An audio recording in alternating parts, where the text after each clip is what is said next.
Welcome everyone to Of Life and Land. This is developed by Kerzoven, I think is how you pronounce it. They're German.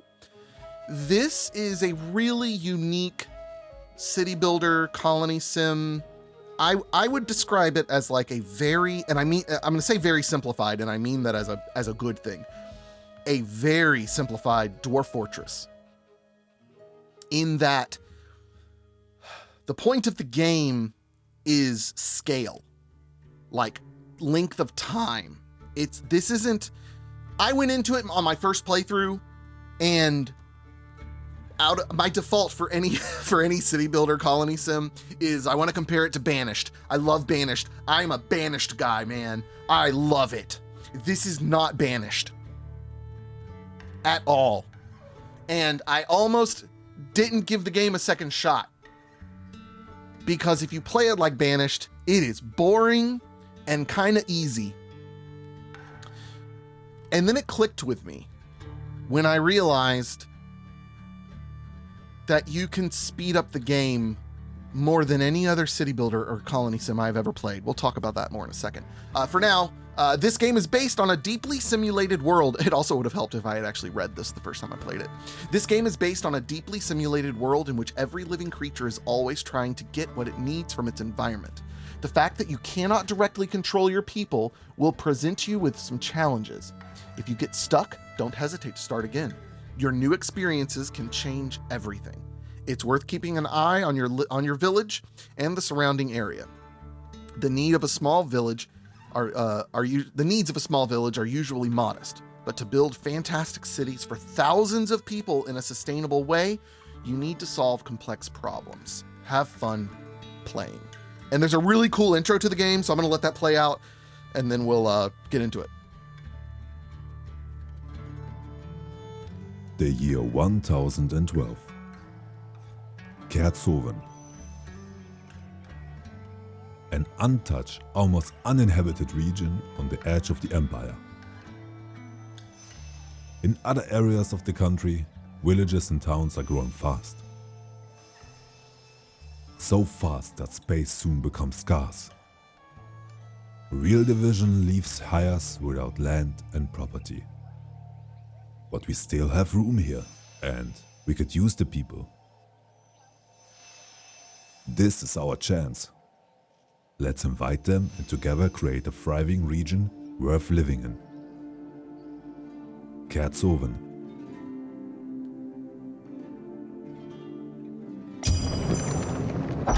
So it's not just an opening cinematic. It's the menu. I love this. This may be, people are big on the Oblivion remastered main menu, and yeah, it's really cool looking. This may be my favorite game menu I have ever experienced. I think that introduction to the game is beautiful. It doesn't overstay its welcome. It's unique, the telling of the story through the creation of this stained glass window, because that's what stained glass windows are. They tell stories from panel to panel. And this does that so beautifully. I just love it. I think it's great. And then the menu just kind of slides out. Oh, it's so cool. So just in case you're interested in seeing this stuff, we're going to look at the options. I know some people like to see that. I'm going to cap the FPS at 60. You can adjust camera settings. Also, I love that this is how you do the options menu. You show the background of the game and the time scale. Like it's like going through the day, right? And so as you adjust things here, it updates it on here. It gives you a frame rate thing up there. We're gonna switch this to Ultra. Why not? I don't think I should have issues running Ultra on that. We're still sticking at 60. Why not, Kyle? Sound options. There's one setting on here that I kind of wish it had, and maybe I don't know which one of them it's in. But the voiceovers, which are minimal, there's not many of them, are very loud compared to the rest of the game. We'll talk more about the sound in a second. There's something that I felt was missing, and I've since decided I was wrong. Input, gameplay, Oh, you can click to skip the intro story. Oh, okay. I'm going to skip it so that saves me some time. Good for them for letting you check that here. That's awesome. It does have Twitch integration. It's pretty minor, but essentially players or chatters can name a character in the village, and I think they can like control their mood in some way. There's also mod support, which is really cool of them. However, this game doesn't scream stream game for me. It's a bit too chill for a stream. There's also a level editor, the credits, load a game, continue. We're going to start up a new game. There's different like starting maps to choose from and scenarios and things. We're just going to do the standard Kerzoven, start a new game and support House Kerzoven. Elion, I think is how you pronounce that. I'm probably going to, out of habit, just say it Elaine. We're just going to call her Elaine. Maintain my Seinfeld references. Elaine of Kerzoven has been commissioned by the king to develop the most uninhabited north. You are her executive hand and manage the newly founded settlement. Your task is to ensure that a place is created that is worth living in. You start the game with 10 settlers on a balanced map. Ah, good that you are here. I sent for you because I have an important task for you. The situation in the southern part of the empire is steadily worsening due to rapid population growth. It becomes more and more difficult for the common people. Farms are cut smaller and smaller because of the division of inheritance, while taxes remain the same or even increase. New land can only be gained to a limited extent by clearing or by developing less optimal areas. Even among the nobility, there are more and more descendants who are not entitled to inherit. We are Kerzoven, one of the largest estates in the empire. We still do not have large cities and productive villages, and are therefore insignificant. I would like to change that. I send you north. Explore the region. Be wise and see that the people lack nothing. This way, new settlers will join you, and if you are open and decent to them and their customs, they will stay. Build a community center to consolidate your position in the region, but also take care of your supplies, because the summer is quickly over. Good luck. I'm counting on you. All right, so we're going to go ahead and pause it. Take a look at the map. You can zoom very far, which I love. Like so far that the fog rolls in. So we got a nice big map to work with. We got a nice tutorial we're going to talk about. But here's what I want to show you. Well, no, we're not ready for that yet. We're not ready for that yet. So let's just walk through the tutorial, and then I'll show you the time scale up here. Here's what I'll say. Most games, your time scale is like 1 times, 2 times, 3 times, pause, right? You either do space 1, 2, 3 or tilde 1, 2, 3. Not so in Kerzoven. Oh man, I love it. Okay, I'm getting distracted. Let's go through the quest. Okay, tutorial, constructing buildings, open the buildings menu, press the B key, or you can hit the little hammer down here. So here's our building menu. Buildings have different entries and exits. The white arrows show where these are located. Rotate the buildings with the R key. And then placing buildings. Once you have selected a building preview and various, Once you have selected a building, a preview and various black, green, or orange dots appear. Black means that there is nothing useful on the field for this building. Green means there is something useful, and orange indicates that there is something but nothing as useful as with a green dot. So what they're showing us is, like, let's say we want to build a gatherer's shack. As I go to place this, you see green dots and black dots. I don't see any orange dots. No, there's some yellow dots. So you want to pick a place with green dots, basically. But the other thing we want to take into account here is, we know we want a forester's stump. And I think, so if you look, there's like little pathways going up in different areas. For a forester stump, there's a really big forest over this way. That's pretty close. We want to build our main city center. Well, we want to build it somewhere near these boxes because this is where our food is stored. And so we don't want to go too far away from that. We will eventually have food storage somewhere else, but for now, this is where it is. There's also some trees down here near the water. And there's some trees up here as well. I kind of like this up here. We're just going to start up here. So we can hit R to rotate.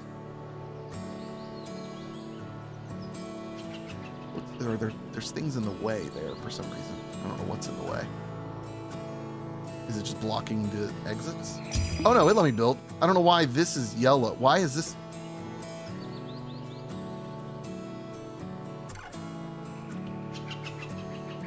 That's interesting. Is the yellow just saying, hey, this is a better spot for it? Is that what that is? Okay, that's fine. We can do that. We'll put that there. Cancel that building. All right, so Forester Stump, they'll get started working on that. I do want to look at you can do different overlays.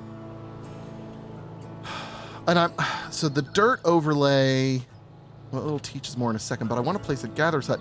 So there's not a whole lot of green is kind of what I wanted to see, right? There's a few spots here and there. Water is pretty prevalent around this area. That'll be good for wells and things. But we already have this massive patch of, nope, bring that back. Go back to this. There we go.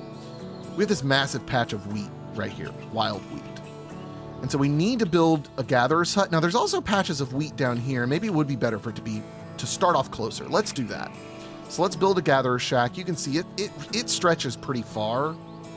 So let's put this one right here in the middle here. It'll reach a good number of wild wheat and berry bushes and things like that. So we're going to build that one there.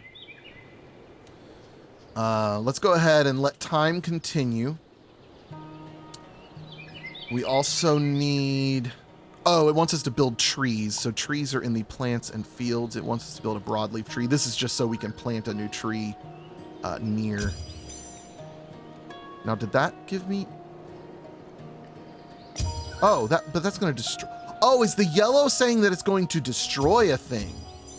So if I cancel this, does that tree come back? I'm just wanting to learn. No, it does not. Okay, maybe that's what the yellow means, is that it's going to destroy a thing. That's interesting. I would have thought that meant... hey, this is a good spot. It's also wanting us to build a garden bed. So this is for the settler, or gatherer's shack to pull from. So we're going to build a garden bed. That's exactly what it means. It's telling us, hey, there's something here. Okay. We are learning. So let's do a set there. Oh wait, that was an entrance though, wasn't it?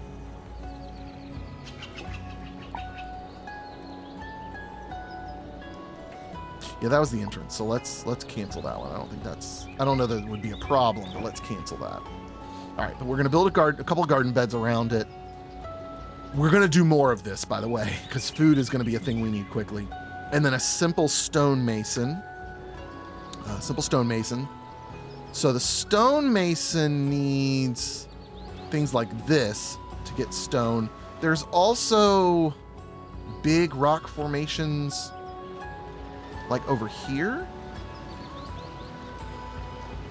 And it's a quarry, but that's really far away. We will build out that way eventually, and probably with an upgraded stonemason. So we'll just build this one. Let's actually put it here, right by the entrance to this upper area. Okay, so now let's talk about timescale. Oh, we've got mail. Hold on. As dawn breaks, you and your little expedition reach a breathtaking hilly area. You can feel it in your bones. This is the place where you will build a new settlement. Now it's time to put the promise of a good life into practice. Who knows? Maybe you're about to found one of the most important settlements in the Empire. Okay, very nice. So here's the thing with like worker placement responsibilities, you can assign people to things, but they will also do what is naturally correct. So from what I understand, if you like, so in a little bit, we're going to build a carpenter, a woodworking station, and they'll make planks and they'll make firewood. If you assign someone to that, but they need wood, they will go to the wood cutting area and cut wood and then bring it back. They're not going to just sit there and wait. This is my understanding anyways. And this is what I've seen in testing, or in playing. So this is very much a game that I kind of play like this naturally, even in a game like RimWorld where you can micromanage, and I have been doing that out of necessity. But this is very much a game where you provide what they need and they take care of the rest. And you can min-max very minimally. So they're already working on building this stuff, but here's what we need to do, right? If we sat here, right now we're at 0.1 times speed. 0.1 times speed. And if you look at their animations, which I love how close we can get, and I like the art style. I think it's a fun, it's got good lighting. Like, it could have been terrible, but I like it. And I've seen clips of like bigger cities, and I think it looks really, really good.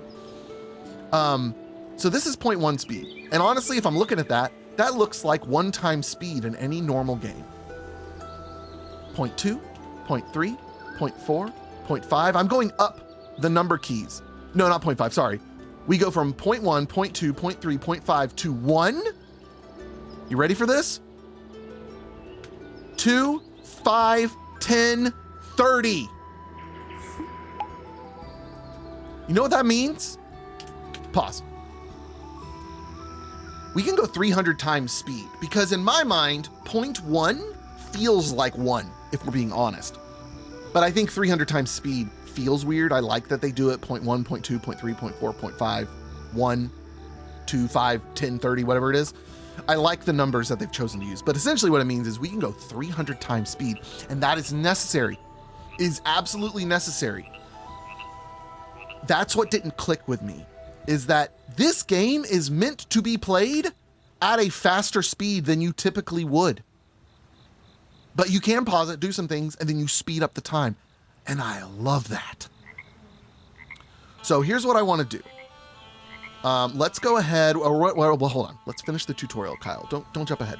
Activate the temperature overlay. So it's wanting us to look at the overlays, so we can look at temperature, water, dirt, all that jazz. We can also say, oh, I want to see where all the sheep are, and it'll highlight the sheep. And what I love is you can leave the overlays, and it keeps the sheep highlighted. And you can like see them off in the distance. What is this up here? Ooh, a mushroom circle. Ooh, we've got some mystical stuff going on. I hadn't seen that. Wait, what is this? A big burrow. Ooh, never noticed that. One minor gripe is, at least it has multiple levels. I prefer a smooth zoom to the jumping zoom, but at least this has a lot of levels.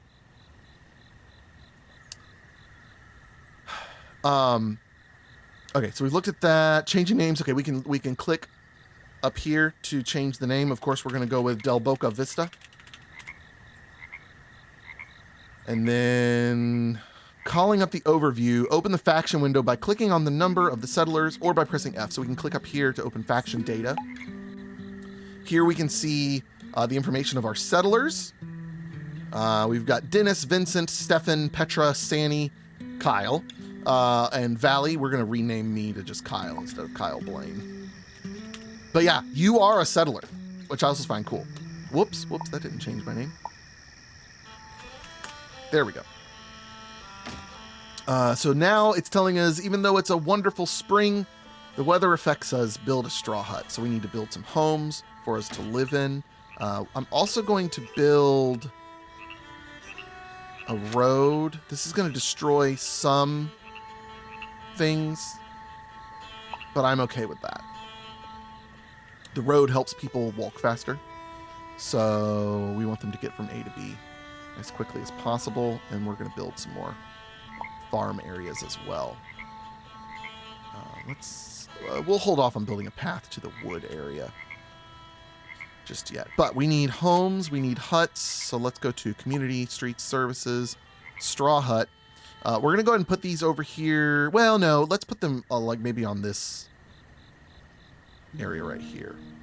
Maybe not destroy resources just yet. That'll be good farmland. Let's not put it there. So we're going to need 5 of them. I guess it doesn't have to be on a road, but that's what we're going to do.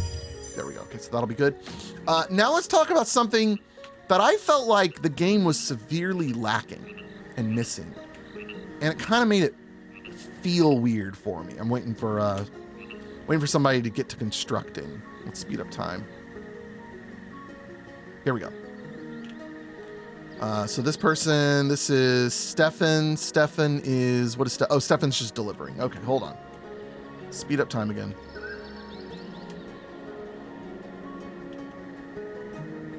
I'm waiting to see someone building. I like how you can, when you click on a person, you can see the lines they've walked. Same with an animal. You can see their path, which is really cool.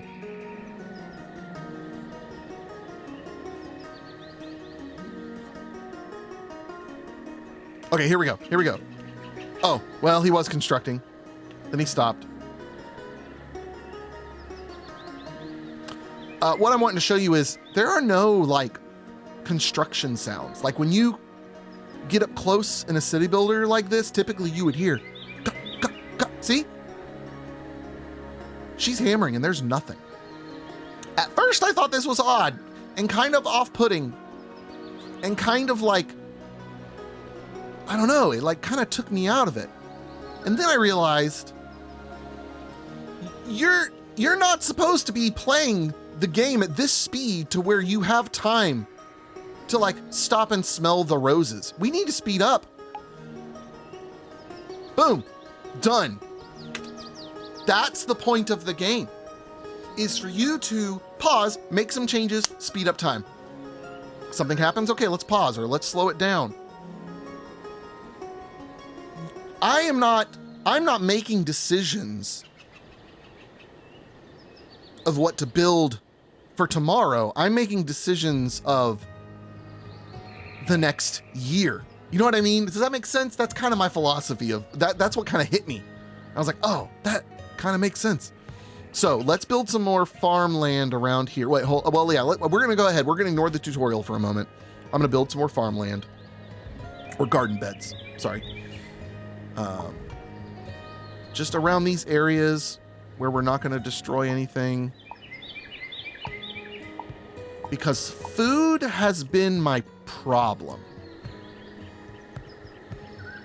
so far in every playthrough I've done. Now, I don't know, are people going to walk through the garden beds to get to the tree chopping? And that's fine if they do. It's not the end of the world. So let's get that going. But I want to go ahead and build another one up here because that's a huge, build another garden shack up here. Because that is a massive plot of wheat right there that I want to take advantage of. So we'll have them build that. So we also need firewood and rough rags. And here, I love what the tutorial does here. They don't tell you what to build. They say, use the building menu to find out how to produce firewood. They're teaching you, hey, we're gonna stop holding your hand at some point, and you're gonna need to figure out how to get these things. So if we go to production, we can find sawing place, and we can see that it produces firewood and planks. So we're gonna build a sawing place. I feel like let's go ahead. Actually, I guess we probably would benefit from a path. Can I build bridges yet? I doubt it. I wonder if they could walk that diagonal. I don't think they could. I'm gonna go ahead and build this though. Right here. closer to the wood cutting that we've got going on. And then let's go ahead and build a path. We'll destroy some trees here. Yeah, I was wanting to not destroy like farmland type things. But let's go ahead. We're going to cancel this one. Because I feel like a path. The paths are important. And then we also need to produce rough rags. So rough rags, what do they use? Not hand mill. Rudimentary tailoring table. Requires grass, which I think the gatherer collects. Yes. Gatherer collects grass. So we'll put this down here near them.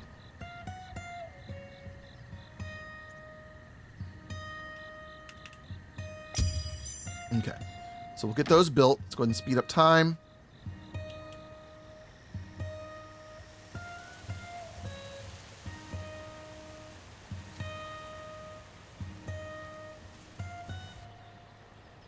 All right, we have produced rags, we have produced firewood, so we're ready to move on.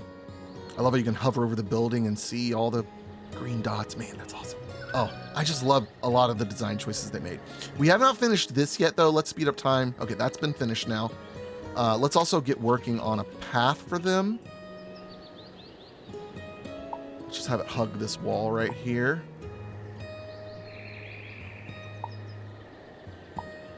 Okay, so they'll be working on that. Okay, tutorial, jobs and priorities. Click the plus or the minus in the personnel window. So it wants us to go in here and go to employees and fire somebody. It's vacant, but watch what happens. When we have this checked, allow citizens to automatically fill this position when it's vacant. When we need something, someone's going to take up this spot. There we go. Sandy just came in and took it over. Setting priorities. Oh, it wants us to go in here and we can change the priorities of what's being produced. So I could move this priority up or down. So now we need hand mill, baker simple oven, and campfire. These are all food related things. So we want production. Let's go to hand mill, which is going to produce flour. So we'd like this near the garden plots. There's one over there and one over here. We're eventually going to do some storage somewhere better than this. Right now our food is stored right there.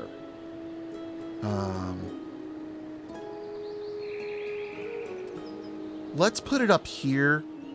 We also need a path here. Let's just have it go straight across here. We will likely have another path going this way, but for now I want those wild wheat to stay there. We're also wanting a simple oven. We want that next to, or near the,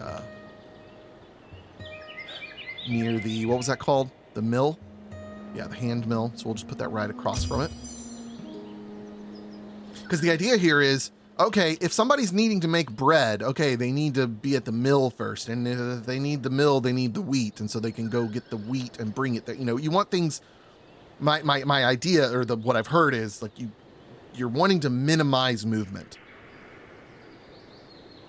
Then we want a campfire. Now, the campfire produces chicken, but it's also a place for them to eat, drink, and tell stories.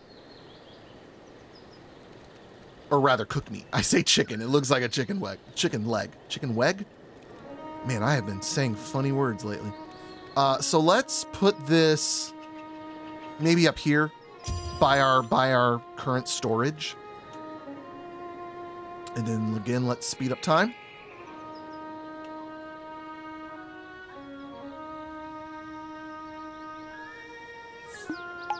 All right, those things are finished. They're finishing up the road over here.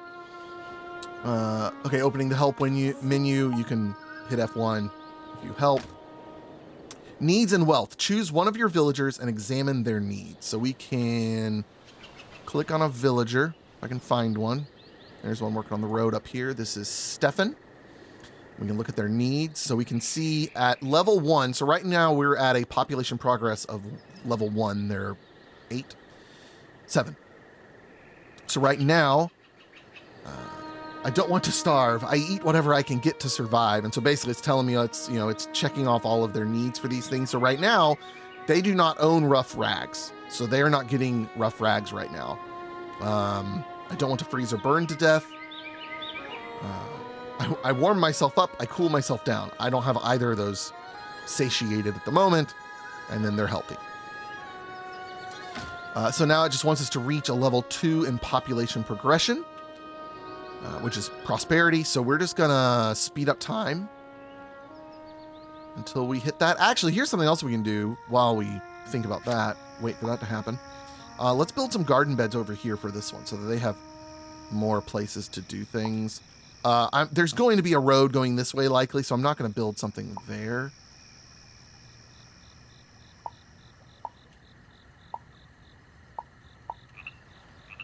And for right now, I'm just leaving the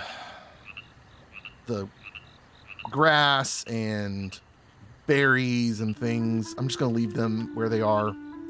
It'll prevent us from, overworking. Now, I don't know if they can cross these little streams. Like, I know we can go around this one, but I don't know if we can actually, cross them. All right, let's speed up time.